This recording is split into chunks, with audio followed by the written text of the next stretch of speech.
saluting your industry for helping to prepare part of the solution for a major problem that we have in our nation.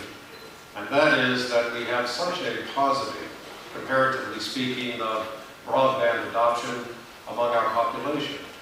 Today we stand 16th in the world in broadband deployment as measured by the percent of the population that is using broadband.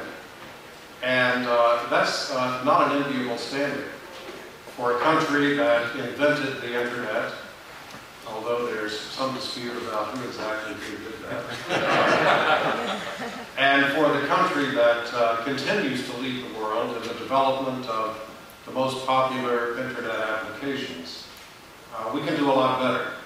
And for the sake of our national economy, we absolutely have to do better. Your industry, in large part, holds the key to that.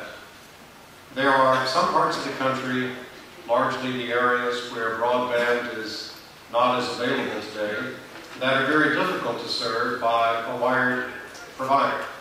The cable industry typically doesn't extend very much beyond the boundaries of the fairly densely populated communities. In my neck of the woods, that means the towns. But most of my population lives out in the countryside.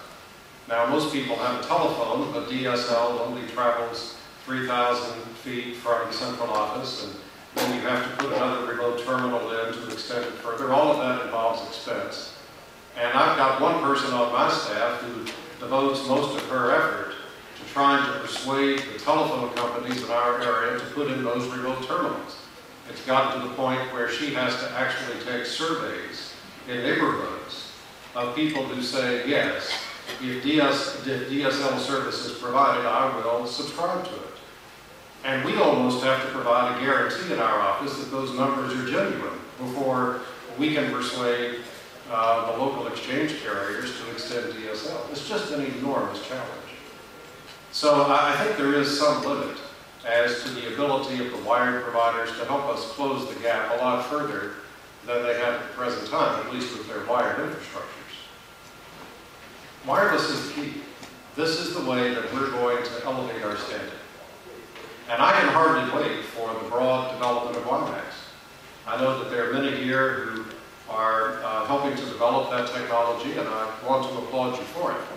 I understand that the Washington, D.C. area will be one of the first places in the United States to have a commercial WiMAX service, potentially even later this year. And I'm going to be an early adopter subscriber to that, in addition to the other services to which I subscribe.